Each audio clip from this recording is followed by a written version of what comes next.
Hello guys, welcome to a new video from the channel. This time we'll check how to optimize Opera GX performance. So let's start. I will share with you 3 tips that can help you to do it. So the first tip one is if you check the icons, it has an animation. So let's take off this animation to this icon. Just let's go to the right side.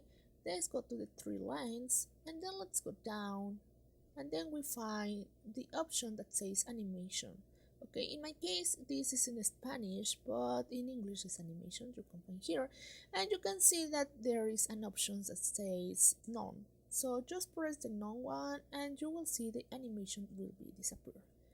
So this is the first tip. The second tip is disactivate the advertisement. So let's go down and let's go to privacy and security. So just let's block the publicity here.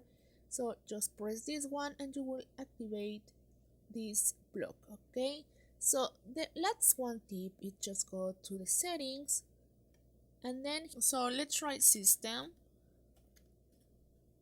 in your case. So and then when we are here just have to check this option that just say graphic. If you are activated, just press this one and just have to deactivate this option.